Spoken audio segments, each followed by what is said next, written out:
Hello, and welcome to the third episode of Zenny Sign Up, Contesting Fallacies. This one will be interesting to delve deep into. And what on earth do I mean by contesting fallacies? Simply said, I will go against crazy mistaken beliefs, with apparent evidence and logical rationality obviously. On this occasion, it will be more of a narrative approach. Alright, let's start off with the first example. Can God create a rock that he himself cannot lift, though he is all-powerful and nothing is out of his bound in ability? First and foremost, I don't think you understand the gravity of the question you've posed. To have a sky without pillars, though, what is then lifting it? So for this case to be an actual effect, it would be like creating a rock that creation itself couldn't lift, and then be given a godly attributed strength for the purpose of this exact demonstration. That creation not being able to lift it on its own, but then with the assistance of God himself. It can be done without any effort. It's a stupid question outside of the realm of far-fetched, which is also redundant by nature and indeed suggestive annoyance. Alright, let's be real. Are you Dwayne Johnson? Do you need a rock that big? Can Dwayne hold down a paper aeroplane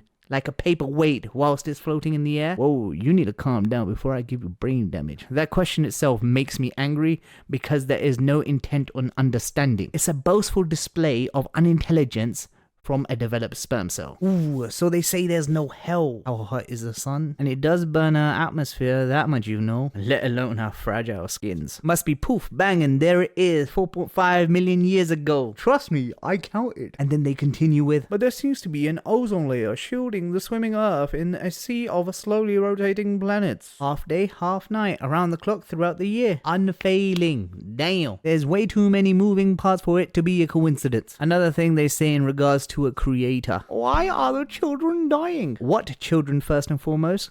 Because that would be your own doing. Life was made in turmoil, struggle, as a test, and hence, rather miserable. Yet their passing before they've had a chance to accrue wicked deeds is a surefire guaranteed ticket to paradise. Heaven doesn't exist. Water comes from the sky. Can you dig it out? Isn't life worth living? And what is most of life made of? Water, that's it. Going full circle like a roundabout, or some would reference the Lion King. Anyway, how is the world not by good, grand, great design? You guys gawk in awe over an erected building made by man. Yet when it comes to intricate designs from our temporary habitat, you seem confused. Nay, perplexed. If God was not to take care of us, would he provide fruits which have multiple seeds within in order for our sustainability and prosperity? All these small critters, which I personally don't like because they all get up in your shit, they help regulate the land, crops, and environment. What about horses, the old school Ferrari, now used as a way for the affluent to place bets and gain a quick prize? People have taken the fun out of most things so they can just hoard for a rainy day. There's no life after becoming bones. Even plants come back to life when they're given such a sentence. So why are people in such deep contemplation regarding theirs? It's the simplest statements which are actually best, because it's not about trying to convince, belittle, or exalt. It just is what it is. For those that argue that it's mankind's kingdom, please tell me, how is everything originally designed for animals? Beasts of the earth do not have a single bed already in place for us humans. Nothing can be perfect. When on the contrary, every animal is flawless in their chosen abilities, such as a bee's navigation, a lizard's camouflage, a bird's feet, because what's the point of wings if you have to land? A giraffe's neck, a fish gill?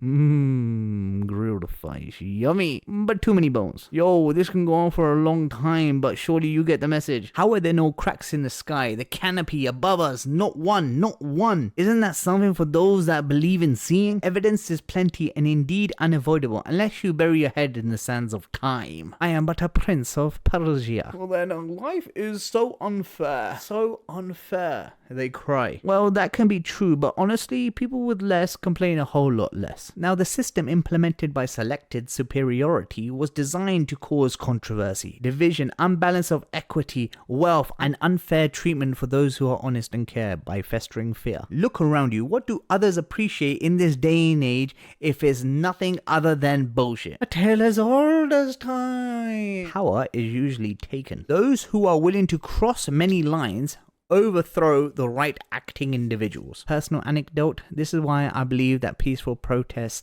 against awful campaigns are useless. For the purpose of making others aware, yeah, it's fine, completely. But for the principle of wrongdoers, why would they ever care for the word of peasants? Ho ho ho, man-made book. they say, was never a book, but spoken words, unlike anything ever heard before. And it gives this consistent recollection and accreditation to previous scriptures in order to corroborate. In other words, what most don't really believe. Nobody is here to lead you out of darkness, eh? Currently, we have a ton of examples, and most seem to follow these excuses. However, if you were to stand alone, the good is much greater because it is chosen over a bad option. And people don't care about what I have to say. Then again, if people already disregarded the heaviest message out there, who is little old me? The son of the mother of the father of a random spirit, who is also the son of man. Make it make sense. The Bible. This one, a secret tale exclusively to a selected people, racist, unapologetic, entitled, and unwavering. Do not judge the religion based on its people, but on the content itself. An adventure of someone who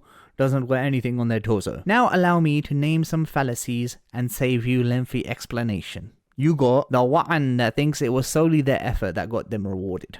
Fools believe in each other. To put an Oliver to the twist, it is the foolish to not believe in the only thing certain. Another is, nothing happens after death. Who came back to tell the tale? Or did they just hallucinate? The whole point of being dead is that you're dead. And to me, it's not when the body is starting to shut down, but when the soul departs from it. If anything, that tale alone would answer the fallacy that there is life after death, because they died and then came back to life. Even a chicken, even a chicken moves after it's been slaughtered. And in regards to their visions that they may have, I hope I see a lot of chocolate.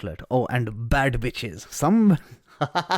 Somebody should have called this contesting stupidity. Wait, that was just 2 examples. Yeah, the beginning of nothing. I don't care, you get what you are given. And the end of something. And there we have it. Thank you very much for listening, and be sure to tune in for another episode of Untitled.